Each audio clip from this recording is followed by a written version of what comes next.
I know it probably seems like you never, school never is out, right? Like we tend to say school's over and then you have a meeting.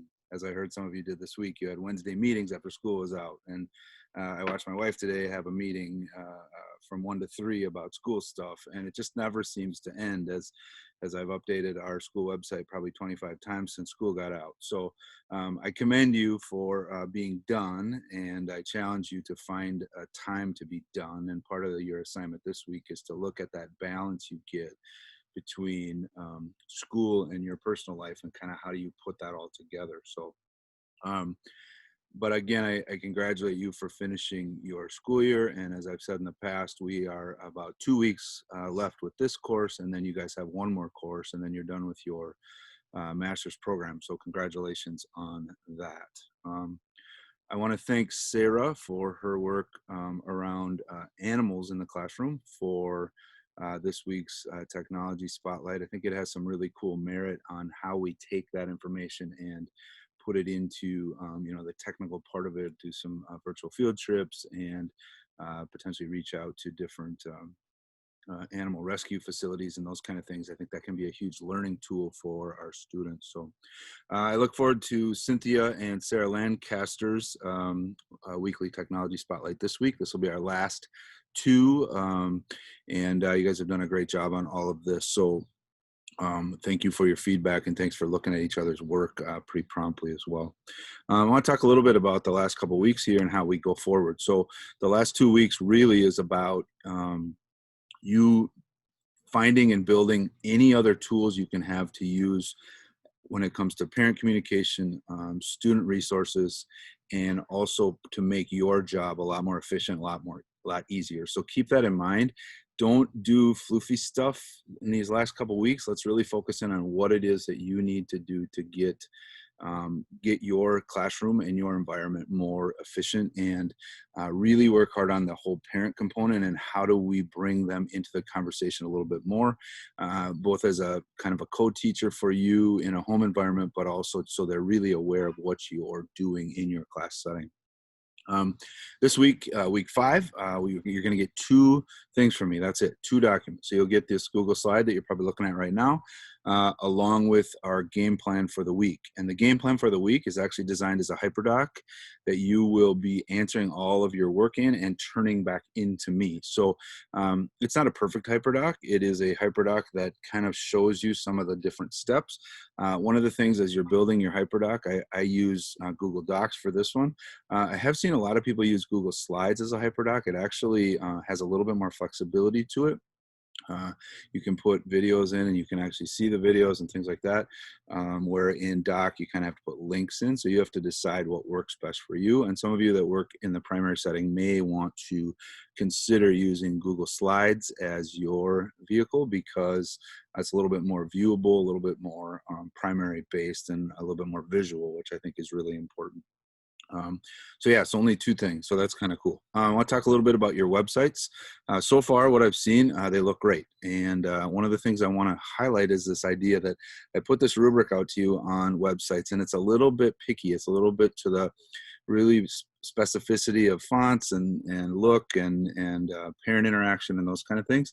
And I know sometimes that feels like it's tedious, and how do we make sure that we're doing those things? But I really believe that when you get into that professional level of your website, you want it to be very consistent. You want it to be very, very professional looking. And even though you can show off your own personality, you still want that kind of across the board look and very ease of use. I encourage you to use the top menu selections as opposed to making a really long front page. A lot of times when people look at websites, they don't like to scroll down. So the more you can put in a viewable region, the better. Also remember that a lot of our websites today, this is something a lot of people don't understand, but they need to be ADA compliant.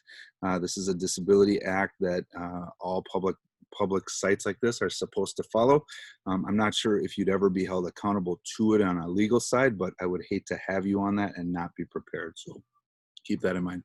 Other thing about websites, as you have turned them in, I might be reaching out to you. Sometimes we have some permission setting issues. So remember at the beginning, we talked about anyone with the link can view, and that would be any documents that you create outside of your website that you link into your website. If they're created in your school web or school Google, make sure that they are set that way so that somebody like me on the outside can see them, because I'll see some privacy settings that I'll need to email you to get changed. So if you could get ahead of that, that would be great.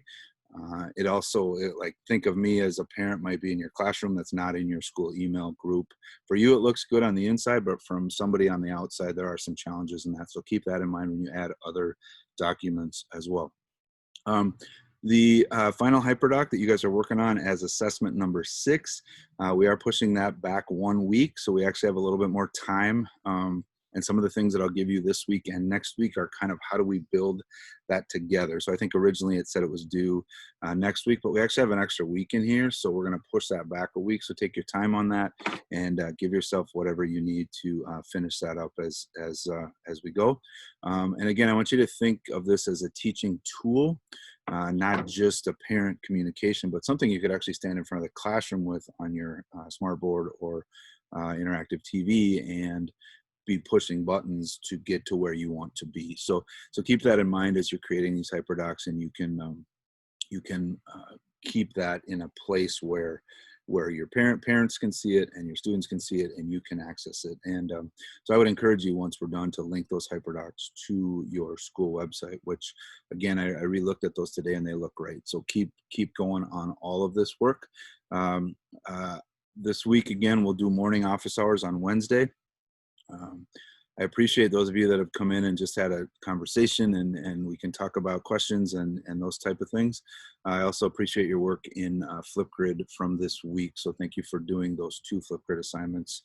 I know sometimes Flipgrid gets a little, I don't know, it kind of slows us back just a bit, but I appreciate what you've done there. So I guess the only other thing I will tell you is, as you wrapped up the school year and as I keep continuing to look at the work that you've done, is it's obvious to me, I think about myself as a parent of a child in one of your classrooms, and I can't tell you how, if you take the professionalism you have here into your classroom, I can tell you right now that as a parent and as a child, they'd be very fortunate to have you as an instructor or a teacher in your setting. So keep up the good work, and if I can assist you in any way along the way, please let me know.